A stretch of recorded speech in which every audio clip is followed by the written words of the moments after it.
வாழ்க வளமுடன் நண்பர்கள் அனைவருக்கும் வணக்கம். நான் உங்கள் நண்பன் Arjun, SEBI registered research analyst. இப்போ இந்த வீடியோவில் நம்ம பார்க்க போகிறது ஜூலை ஃபர்ஸ்ட் வீக் நம்ம மார்க்கெட் எப்படி இருக்க போகுது. வாரம் நமக்கு 5 ஃபுல் ஒர்க்கிங் டே இருக்குது, எந்த ஒரு ஹாலிடேவும் கிடையாது. வாரம் பர்டிகுலராக வந்து கம்மிங் டியூஸ்டே மந்த்லி செட்டில்மெண்ட் இருக்குது. நிஃப்டி வந்து கண்டிப்பாக வந்து நல்ல வாலட்டிலிட்டி இருக்கும். அதாவது நமக்கு வந்து ஃப்ரைடே வந்து ஹாலிடேவாக போச்சு. இல்லை அப்படின்னா நம்ம மார்க்கெட் இன்னும் ஒரு 200 பாயிண்ட் இறங்கியிருக்கும். ஏன்னா அந்தளவுக்கு வந்து குளோபல் மார்க்கெட்டு ஒரு ஃப்ரெஷ்ஷான ஒரு செல்லிங் ப்ரெஷர் வந்துருக்குது. பர்டிகுலராக காஸ்பின், தைவான் இண்டெக்ஸு, அதுக்கப்புறமா வந்து சவுத் கொரியா இண்டெக்ஸு, ஜாப்பனீஸ் நிக்கி, யூஎஸ் மார்க்கெட் எல்லாமே வந்து வெர்டிக்கலாக ஃபாலோ ஆகிருக்குது. 3% வந்து 8% வரையுமே கூட ஃபாலோ ஆகிருக்குது. ஸோ அதோடு சேர்ந்து நம்ம மார்க்கெட்டும் இறங்கியிருக்கோம். நல்ல வேலை மொகரம் ஹாலிடேங்கிறனால நம்ம மார்க்கெட்டு கிஃப்ட் நிஃப்டி ஆல்மோஸ்ட் ஃப்ளாட்டாக தான் இண்டிகேட் பண்ணிட்டு இருக்குது. ஓகேங்களா? ஓகே, இப்போ இருக்கிற முக்கியமான நியூஸ் ஈவெண்ட்ஸு, அதாவது இந்த வீடியோ ரெக்கார்ட் பண்ணிட்டு இருக்கிறது 27 ஜூன், அதாவது சாட்டர்டே ஆஃப்டர்நூன் 2 o'clock இந்த வீடியோ ரெக்கார்ட் பண்ணிட்டு இருக்கிறேன். இப்போ வந்திருக்கிற பிரேக்கிங் நியூஸ் வரையும் இந்த வீடியோவில் பார்த்துடலாம். ஓகேங்களா?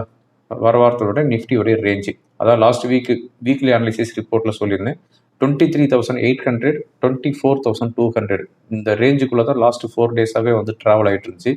இப்போ என்ன இண்டிகேட் பண்ணிட்டு இருக்குது. ஸோ எல்லாத்தையும் பார்த்தாலும் இங்கே ஸ்கிப் பண்ணாமல் பாருங்கள். இந்த வீடியோ உங்களுக்கு கண்டிப்பாக யூஸ்ஃபுல்லாக இருக்கும். என்னுடைய யூடியூப் சேனலை இதுவரை சப்ஸ்கிரைப் பண்ணல அப்படின்னா சப்ஸ்கிரைப் பண்ணிட்டு பாருங்கள். ரைட், இப்போ பாசிட்டிவ் நியூஸ். லாஸ்ட் வீக் வந்து பாசிட்டிவ் நியூஸ்லாம் என்ன அப்படின்னு பார்த்தோம் அப்படின்னா, ஃபர்ஸ்ட் பாசிட்டிவ் நியூஸாக வந்து நம்ம மார்க்கெட்டுக்கு ரிலேட்டடான நம்ம ஃபினான்ஸ் மினிஸ்டர் நிர்மலா சீதாராமன் இவங்க வந்து எனி டைம் மாற்றப்படலாம். மாற்றிடுவாங்கன்னு நான் சொல்ல கிடையாது, மாற்றப்படலாம். அதற்கு பதிலாக நம்ம ரிசர்வ் பேங்க் ஆஃப் இந்தியாவில் இதுக்கு முன்னாடி இருந்த கவர்னர் சக்தி காந்ததாஸ் அவங்க வந்து ஃபினான்ஸ் மினிஸ்டர் பொறுப்பு எடுத்துக்கலாம் அப்படிங்கிற மாதிரி ஒரு எக்ஸ்பெக்டேஷன் வந்துட்டு இருக்குது. இதே தான் நான் வந்து ஒரு 2 வீக்ஸ் முன்னாடி நான் சொல்லியிருந்தேன், நம்ம ஃபினான்ஸ் மினிஸ்டர் எனி டைம் வந்து சேஞ்ச் பண்ணுவாங்க அப்படின்னு. இப்போ வந்து அந்த ஃபைனல் மூவில் இருக்குதுன்னு வச்சுக்கோங்களேன். மோஸ்ட்லி யாருக்கு தெரியும், ஞாயிற்றுக்கிழமையோ இல்லைன்னா திங்கக்கிழமையோ கூட இதனுடைய அனௌன்ஸ்மெண்ட் வர்றதுக்கு வாய்ப்பு இருக்குது. ஓகேங்களா? ஆக மொத்தம் வர வாரத்தில் இதனுடைய அனௌன்ஸ்மெண்ட் வர்றதுக்கு வாய்ப்பு இருக்கும். ஒருவேளை நம்ம இப்போ இருக்கிற ஃபினான்ஸ் மினிஸ்டர் நிர்மலா சீதாராமன் இவங்க வந்து சேஞ்ச் பண்ணிவிட்டு சக்தி காந்ததாஸ் நியூ எஃப்எம்மாக வராங்க அப்படிங்கிற பட்சத்தில் இது வந்து மார்க்கெட்டுக்கு பிக் பாசிட்டிவ் நியூஸ். இது நல்லா நோட் பண்ணிக்காங்க. ஓகேங்களா? ஏன்னா ஏற்கனவே இந்த ஃபினான்ஸ் மினிஸ்டர் மார்க்கெட்டுக்குன்னு எதுவுமே வந்து ஃபேவராக பண்ண கிடையாது. அப்படிங்கும்போது நியூ ஃபினான்ஸ் மினிஸ்டர் வராங்க அப்படிங்கிற பட்சத்தில் சம்திங் இமீடியட்டாக வந்து ஏதாவது சேஞ்சஸ் பண்ணுவாங்க. ஏற்கனவே ஒரு தடவை ரிசர்வ் பேங்க் கவர்னராக வந்து ரகுராம் ராஜனை வந்து அப்பாயின்மெண்ட் பண்ணும்போது ருப்பி வந்து அப்படி ஹெவியாக வந்து அப்ரிசியேட் ஆயிடுச்சு. கிட்டத்தட்ட ஒரு 20% அப்ரிசியேட் ஆகிடுச்சு அதே ஒரு சிங்கிள் டேல. ஓகேங்களா? ஸோ இப்போ வந்து ஃபினான்ஸ் மினிஸ்டர் வந்து சேஞ்ச் பண்ணினாங்க அப்படிங்கிற பட்சத்தில் நம்ம மார்க்கெட்டுக்கு இது வந்து ஒரு பிக் பாசிட்டிவ் நியூஸாக இருக்கிறதுக்கான வாய்ப்புகள் இருக்குது. அதுக்கு அடுத்ததான் வந்து பார்த்தோம் அப்படின்னா ஜியோ பொலிட்டிக்கல் டென்ஷன் அப்படியே ரெடியூஸ் ஆகிடுச்சு. அதாவது previous week Jio political tension வந்து MOU மெமோரண்டம் ஆஃப் அண்டர்ஸ்டாண்டிங் இதில் வந்து ட்ரம்ப் வந்து சைன் பண்ணார். சுவிட்சர்லாந்தில் நடந்த மீட்டிங்லேயும் வந்து ஒரு கூலிங்காக போச்சு. ஸோ இந்த ஜியோ பொலிட்டிக்கல் டென்ஷன் வந்து ரெடியூஸ் ஆனதுனால க்ரூட் ப்ரைஸ் வந்து $73 பெர் பேரலுக்கு வந்துருக்குது. இது வந்து தேர்ட் பாசிட்டிவ் நியூஸ். இந்தியாவை பொறுத்தவரையும் க்ரூட் ப்ரைஸ் வந்து இறங்கிட்டு இருந்துச்சு அப்படிங்கிற பட்சத்தில் இது வந்து நமக்கு வந்து ஒரு பிக் பாசிட்டிவ் நியூஸ் தான். அதுக்கடுத்து வந்து CLSA நம்ம இந்தியாவுடைய ஃபோர்காஸ்ட்டு 0.3% இன்க்ரீஸ் பண்ணிக்கிறாங்க. 6.3% வந்து 6.75% கொண்டு வந்திருக்கிறாங்க இந்தியாவுடைய GDP-யை. ஸோ இது வந்து 4th positive news. 5th positive news என்ன அப்படின்னு பார்த்தோம் அப்படின்னா டொமஸ்டிக் வந்து பையிங்கில் இருக்கிறாங்க. அது ஆஸ் யூஷுவலாக வந்து அவங்க பையிங்கில் தான் இருப்பாங்க. 6th பாசிட்டிவ் நியூஸ் என்னன்னா FIs வந்து செல்லிங் பவர் வந்து ரெடியூஸ் பண்ணிட்டாங்க. அதாவது டெய்லியும் 5,000 கோடி 10,000 கோடி செல் பண்ணிட்டு இருந்தவங்க இந்த லாஸ்ட் 4 செஷனில் 2,000 கோடி தான் செல் பண்ணிக்கிறாங்க. ஒரு நாள் பையிங்கில் வராங்க, ஒரு நாள் செல்லிங்கில் வராங்க. அப்படிங்கும்போது வந்து FIs வந்து அந்த செல்லிங் பவர் வந்து ரெடியூஸ் பண்ணிக்கிறாங்க. ஸோ இந்த 6 பாசிட்டிவ் நியூஸ் இருக்குது. நெகட்டிவ் நியூஸ் அப்படின்னு பார்த்தோம் அப்படின்னா மான்சூன். அதாவது அகைன் நம்ம IMD ஒரு ரிப்போர்ட் கொடுத்துருக்குறாங்க. இந்தியாவில் மான்சூன் எதிர்பார்த்த அளவுக்கு வர கிடையாது. 43% பிலோ நார்மல் ரெயின்ஃபால் வந்துருக்குது அப்படின்னு சொல்லிக்கிறாங்க. ஸோ இப்போ வந்து பெரிய இஷ்யூவாக இது வருமா அப்படிங்கிறது தான் $1 million கொஷினாக இருக்குது. பட் மான்சூனுங்கிறத திடீர்னு மழை வரும்னு நினைக்கும், இது வந்து ப்ரிடிக்ட் பண்ண முடியாது. ஸோ இந்த மான்சூனுங்கிறது ஒரு பெரிய ஒரு ட்ரபிளாக ஆகிறதுக்குண்டான வாய்ப்புகள் இருக்குது. இது வந்து first negative news. Second negative news, global sell off. எந்த ஒரு நியூஸுமே கிடையாது.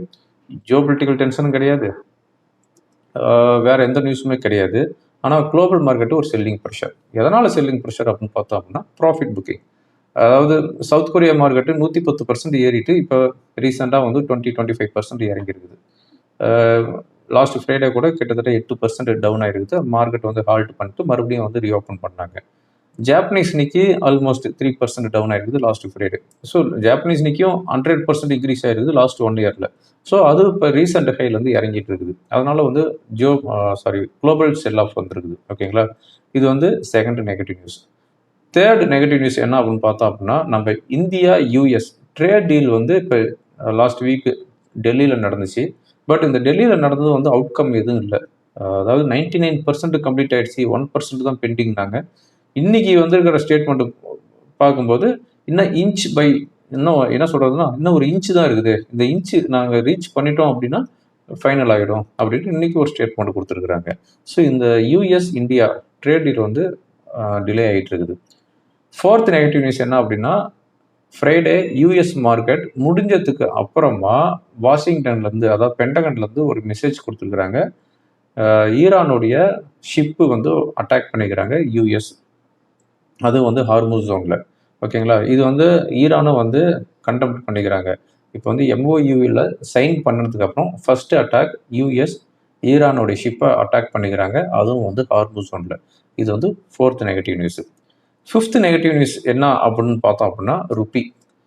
நம்ம ருப்பி வந்து இப்போ மார்க்கெட்டு அப்படியே சஸ்டெயின் ஆகிட்டு இருக்குது. நம்ம ருப்பி வந்து கொஞ்சம் கூட அப்ரிசியேட் ஆக கிடையாது. 94லேருந்து 95க்குள்ளேயே வந்து ட்ராவல் ஆகிட்டு இருக்குது.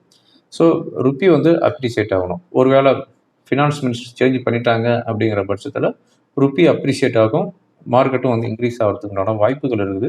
பார்க்கலாம் என்ன நடக்க போகுது அப்படின்ட்டு. ஸோ இதுதான் லாஸ்ட் வீக் இருந்த நெகட்டிவ் நியூஸ்.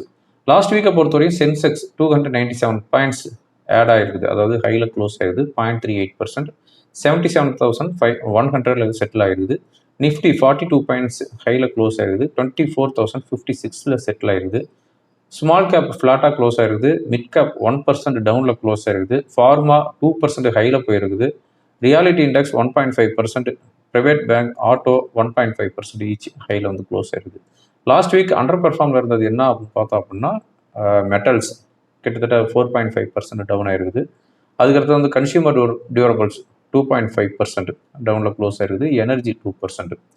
ருப்பி 94.4 வந்து செட்டில் ஆயிருது. லாஸ்ட் வீக் 94.33 செட்டில் ஆயிடுச்சு. கிட்டத்தட்ட 7 பைசா வந்து டிப்ரிசியேட் ஆகிருக்குது வீக்லி பேசிஸில்.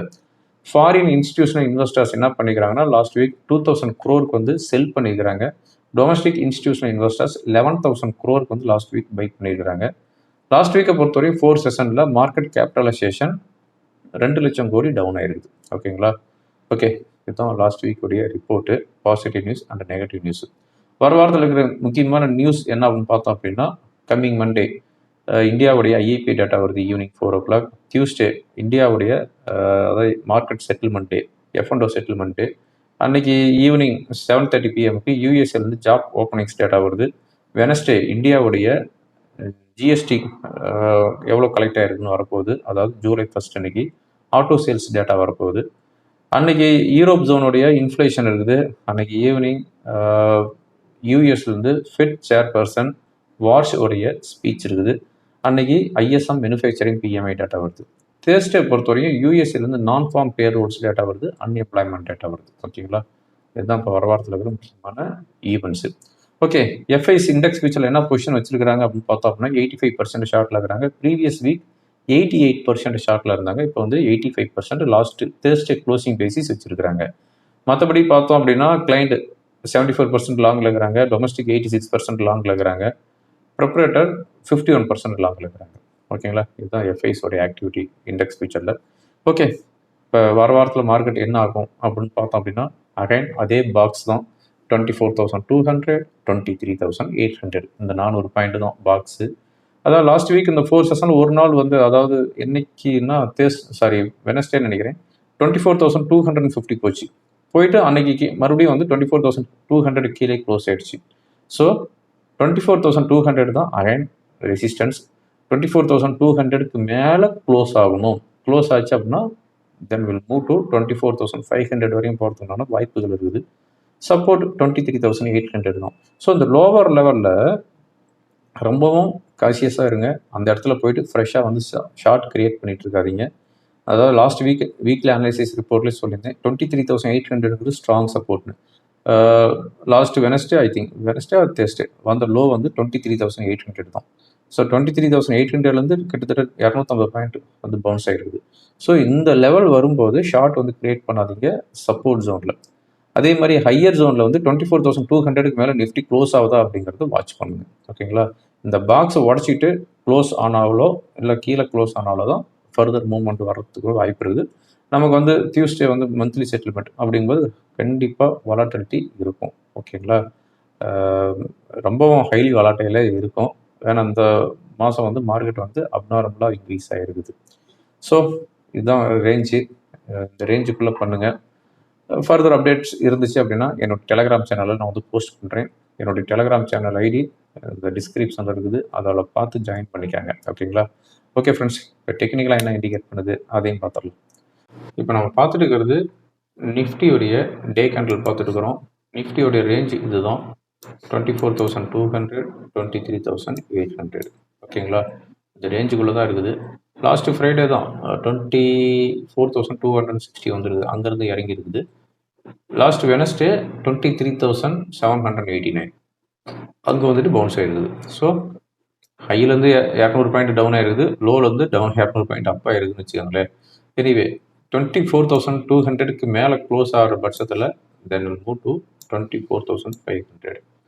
சப்போர்ட் 23,800க்கு கீழே க்ளோஸ் ஆச்சு அப்படின்னா நெக்ஸ்ட் 200 பாயிண்ட்ஸ் சப்போர்ட் இருக்குது 23,600.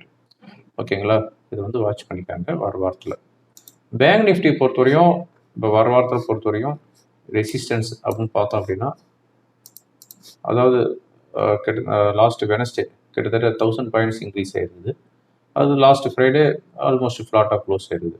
ஸோ இப்போ இருக்கிற ப்ரைவேட் பேங்க் வந்து நல்லா கான்ட்ரிபியூஷன் பண்ணிட்டு இருக்கிறதுனால இப்போ இருக்கிற ரெசிஸ்டன்ஸ்னு பார்த்தோம் அப்படின்னா 58,700லேருந்து 59,000ங்கிறது ஒரு ரெசிஸ்டன்ஸாக இருக்கும். ஓகேங்களா? 58,700லேருந்து 59,000ங்கிறது வரையும் ஒரு ரெசிஸ்டன்ஸாக இருக்கிறதுக்கான வாய்ப்புகள் இருக்குது. சப்போர்ட் அப்படின்னு பார்த்தோம் அப்படின்னா இந்த புல்லிஷ் கேண்டில் 50% ரீட்ரேஸ்மெண்ட் அப்படிங்கிற பட்சத்தில் 57,600ங்கிறது சப்போர்ட்டாக இருக்கும். ஓகேங்களா? ஸோ 57,600 வாட்ச் பண்ணிக்காங்க. Resistance 58,700 to 59,000. இந்த ஜூன் மந்த்தை பொறுத்தவரையும் நமக்கு வந்து நல்லாவே பவுன்ஸ் ஆகிருக்குது. அதாவது கிட்டத்தட்ட 54,000லேருந்து நல்லாவே இன்க்ரீஸ் ஆகிருக்குது. அப்படிங்கிற பட்சத்தில் ஃபர்தராக வந்து நல்லா இருக்கிறதுக்கான வாய்ப்புகள் இருக்குது பேங்க் நிஃப்டி. அதே மாதிரி நான் நிஃப்டி சொல்லியிருந்தேன் ஜூன் லோ ஜூலை ஹை. இப்போ ஜூன் லோ வந்து நமக்கு வந்து ஆல்மோஸ்ட் என்ன அப்படின்னு பார்த்தோம் அப்படின்னா என்னைக்கு வந்த லோ பார்த்தோம் அப்படின்னா ஜூன் 8 வந்த லோ 23,070. ஓகேங்களா? 23,070ங்கிறது ஜூன் மந்த் வந்த லோ. ஏன்னா நமக்கு வந்து 2 செஷன் இருக்குது. இந்த 2 செஷனில் கண்டிப்பாக இந்த 23,070 வந்து பிரேக் பண்ணாது. அப்படிங்கிற பட்சத்தில் ஜூன் மந்தோடைய லோ 23,070. இப்போ ஜூலை மந்த்து என்ன ஹை அப்படிங்கிறது தான் $1 மில்லியன் கொஷினாக இருக்குது. அதனால் ஜூலை மந்த்து ஹை ஒரு வேளை 24,000 வந்தாலும் கிட்டத்தட்ட 1000 பாயிண்ட்ஸ் 4% இன்க்ரீஸ் ஆகிடுச்சு. இந்த ஜூன் லோ ஜூலை ஹை இது வந்து ஒவ்வொரு வருஷமும் ஒர்க் அவுட் ஆகிட்டு இருக்குதுன்னு நான் பல தடவை சொல்லிட்டேன். இது வந்து 26வது வருஷமும் இப்போ வந்து ஒர்க் அவுட் ஆக போகுது. ஓகேங்களா? ஓகே, ஃபர்தர் என்னங்கிறது ஃபர்தராக நான் உங்களுக்கு வீடியோவில் அப்டேட் பண்ணுறேன். ஓகே ஃப்ரெண்ட்ஸ், இந்த வீடியோ உங்களுக்கு ரொம்ப யூஸ்ஃபுல்லாக இருக்குன்னு நினைக்கிறேன். யூஸ்ஃபுல்லாக இருந்துச்சு அப்படின்னா ஃப்ரெண்டுங்களுக்கு ஃபார்வர்ட் பண்ணுங்கள். தேங்க்யூ ஃபார் வாட்சிங். வாழ்க வளமுடன்.